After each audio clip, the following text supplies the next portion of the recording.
Acting United States Attorney Rule, Special Agent in charge of HSI's Denver Field Office, Steve Kagan, and everyone for being here.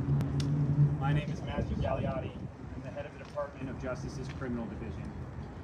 Today, the department secured the conviction of Michael Correa on multiple counts of torture and 1 count of conspiracy to commit torture.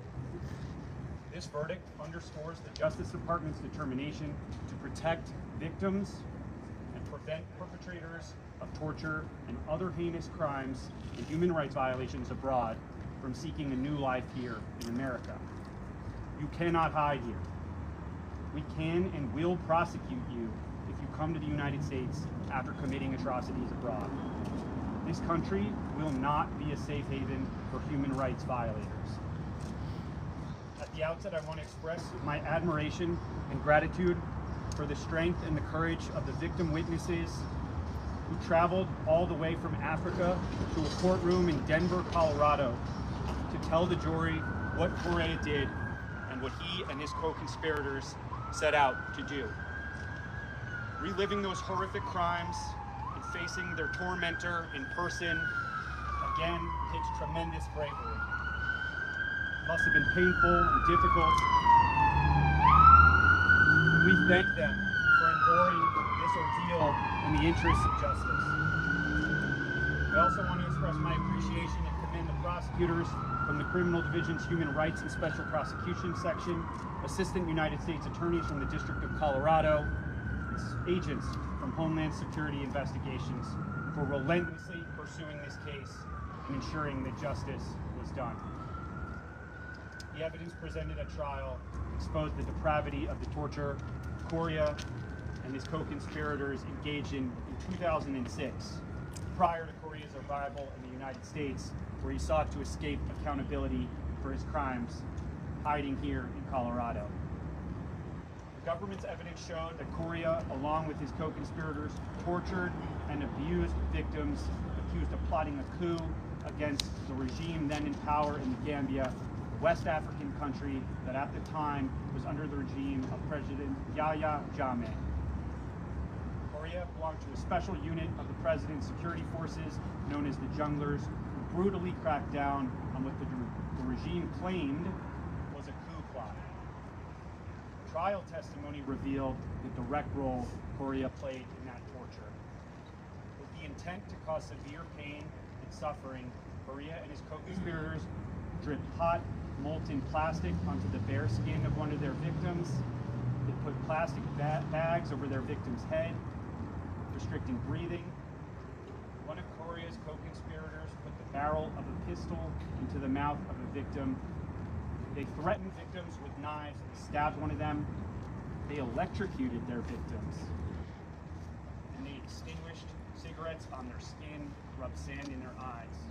And they hit one victim in the face with a hammer. The torture went on. There was virtually no bounds to their cruelty. But just as there were no bounds to their cruelty, there are no bounds on how far this Justice Department will go to hold people who commit such brutality to account. People who have committed violent crimes, let alone human rights abuses, should not come to the United States, period. They are not entitled to live the American dream. They belong in prison. The core policy objective of the Justice Department is to secure our communities against criminal aliens. Today's conviction of Correa is one more step taken in that direction. Wherever we have jurisdiction, the Justice Department will prosecute persons who have committed atrocities abroad under the federal criminal statutes prescribing torture, war crimes, genocide, and the recruitment and use of child soldiers, among other criminal charges. The Department can also use our criminal and civil immigration and naturalization laws to revoke U.S. citizenship or obtain other penalties.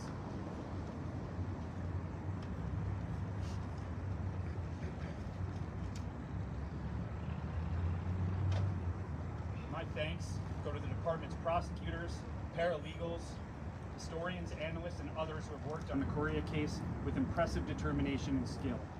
They did so while always putting the victims first, which is one of the Department's core principles. Correa's conviction is the third time in which a defendant has been found guilty of torture in federal court, and it won't be the last. Today's verdict is a demonstration of our commitment to leave no stone unturned to prosecute human rights violations. Thank you.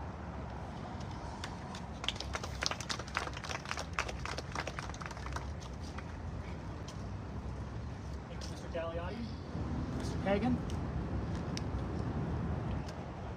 Michael Sang Correa made a huge mistake coming to Colorado. He thought that he could escape accountability for the vile acts of torture that he committed in the Gambia in 2006 while working as a member of a military organization known as the Junglers, forcing confessions of treason from enemies of then President Jammeh. He thought that his crimes against his fellow Gambians would be forgotten. But Colorado is not a safe haven for torturers. It is not a refuge for sadists, and it is not a home for those who flee justice. Justice will not forget Michael Correa's acts, nor will Colorado harbor anyone who attacks another's dignity through such acts of barbarism. I want to thank courageous victims and witnesses who traveled halfway across the world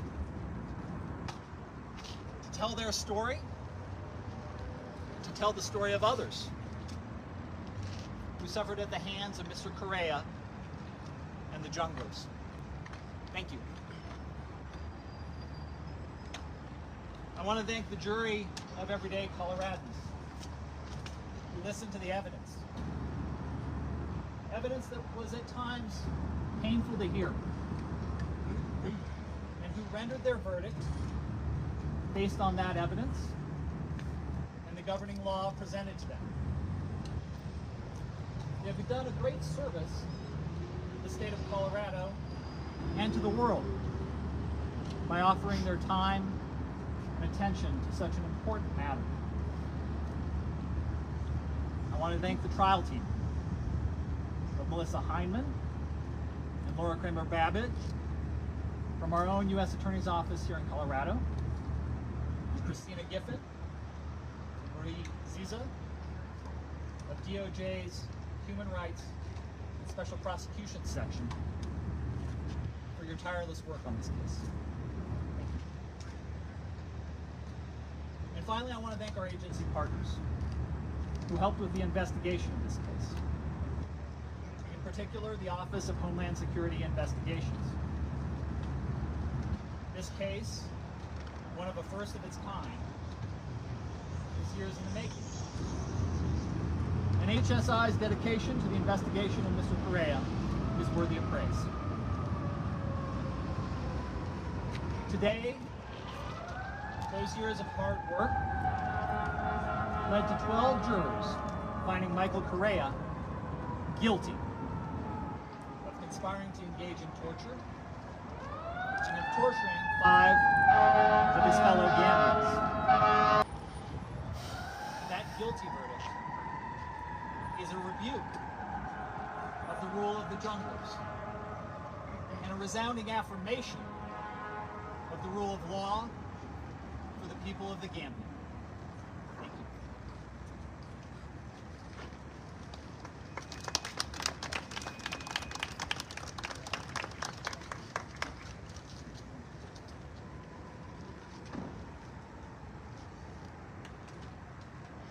Thank you.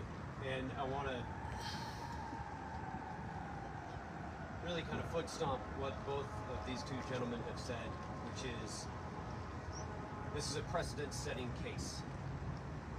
And a precedent-setting case that we are honored to be involved with. I also want to point out that this is a full-of-government approach. Men and women of Homeland Security Investigations, the HSI, Human Rights Violators, the War Crime Center, our partners with the FBI, the Diplomatic Security Service for their work overseas, the DOJ, Human Rights Special Prosecution Section, Colorado U.S. Attorney's Office. But like the others, I want to say the most important thing about this case is the courage of the victims and the witnesses that came forward, because without them, we would have nothing. And really, this case, it speaks for itself. So the only thing that I want to say is, if you commit these atrocities in your country, don't come to the United States and seek refuge. Because the men and women of HSI will hunt you down. We will find you, and we will bring you to justice.